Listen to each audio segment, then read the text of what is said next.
મહાભારતનો સર્વશ્રેષ્ઠ યોદ્ધા અર્જુન જ છે. गुण संपन्न बल संपन्न यश संपन्न वीर महावीर शेषोत्तम पुरुषोत्तम चाद्रोत्तम वीर. પાસે કાંઈ જ ગુણ નહીં હોય ને તો ચાલશે. જસ્ટ ક્યુરિયોસિટી, અગર જિજ્ઞાસા હશે તો બધું જ આપોઆપ આવી જશે. તમે આપોઆપ સફળતાના રસ્તે પહોંચી જશો, બીકોઝ તમને જિજ્ઞાસા ત્યાં લઈ જશે. તો એ અર્જુનના ગુણમાં સૌથી વધારે મને ગમતું હતું જિજ્ઞાસા, કે એમને જોયું કે જે પેલો અંધારાવાળો પ્રયોગ ગુરુએ કર્યો કે રોજે જમવાની પ્રેક્ટિસથી પણ જ્યારે અંધારું છે તો હાથ તમારો રાઈટ જગ્યાએ પહોંચે છે. આપણા બધાના જીવનમાં થાય છે. પણ અર્જુને શું વિચાર્યું કે પ્રેક્ટિસ મેક્સ અ મેન પરફેક્ટ. તો અંધારામાં તીરંદાજીની જો પ્રેક્ટિસ કરું તો અંધારામાં હું બાણ પણ ચલાવી શકું. હવે આ જે ગુણ છે આ શીખવાડવાથી ના આવે. આજે આપણે બાળકો છે ને, એ લોકોને સારો સ્ટુડન્ટ કેવી રીતે થવું, સારો શિષ્ય કેવી રીતે 100%. એ અર્જુનના There is no better પાત્રથી student than Arjun. 100%. શીખવું જ જોઈએ. Yeah. અગર આપણા અંદર જિજ્ઞાસા ના હોય, આપણા અંદર અભ્યાસ કરવાની શક્તિ ના હોય, આપણા અંદર ફોકસ ના હોય તો કાંઈ ન થાય, રાઈટ? એ જ જે ગુણો છે આપણને અર્જુનના જીવનમાં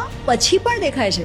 જ્યારે એ વનવાસમાં એ લોકો આવી ગયા છે ત્યારે હવે ખબર છે કે યુદ્ધ તો થવાનું જ છે, એટલે યુધિષ્ઠિર અર્જુનને કહે છે કે તું ઓલા દિવ્યાસ્ત્ર છે ને એ લાવો, કેમ કે 13 વર્ષ પછી આપણે પ્રયત્ન તો જરૂર શાંતિનો પડવાની છે કરશું, કદાચ. પણ Right. પડી શકે તો આપણે તૈયારી રાખવી જોઈએ. એટલે અર્જુન જાય છે. એવું પણ 5 વર્ષની અંદર ગંધર્વ વિદ્યા Yes. પૂર્ણતઃ શીખી લે છે. ગંધર્વ શ્રેષ્ઠ પણ એમને કહેવાય એવું કેમ કે ઉલ્લેખ છે એમનો. એ શીખવું આટલા ઉંમરે સંગીત Oh, અને I'm getting નૃત્ય. goosebumps. Yeah. તમે વિચાર કરો, હા, એક તો જિજ્ઞાસા અને એક ઈ ધગશ. બીજી આપણે જે વાત કરી કે વિનય હોવો જોઈએ, હ્યુમિલિટી હોવું જોઈએ. અગર આપણને લાગે ને મને તો બધું આવડે, એવો આપણો એટીટ્યુડ હોય તો આપણે કાંઈ ના શીખી શકીએ. જ્યારે આપણને ખબર હોય કે ના યાર મને નથી ખબર, મારે જાણવું છે, રાઈટ? તમે મને શીખવાડો. એ જે એટીટ્યુડ છે એ અર્જુનમાં છે. મહાભારતનો સર્વશ્રેષ્ઠ યોદ્ધા અર્જુન જ છે. જ્યારે એ લોકો યુદ્ધ મેદાનની વચ્ચે ઊભા છે ત્યારે પછી અર્જુન શ્રી કૃષ્ણને કહે છે કે કૃષ્ણ, હું ખૂબ કન્ફ્યુઝ થઈ ગયો છું. ધર્મ સંમૂઢ ચેતા, શું કરવું જોઈએ શું ના કરવું જોઈએ, મૂઢતા આવી ગઈ છે મને. એટલા માટે મારી માટે શું સારું છે એ કૃષ્ણ તું મને કહે,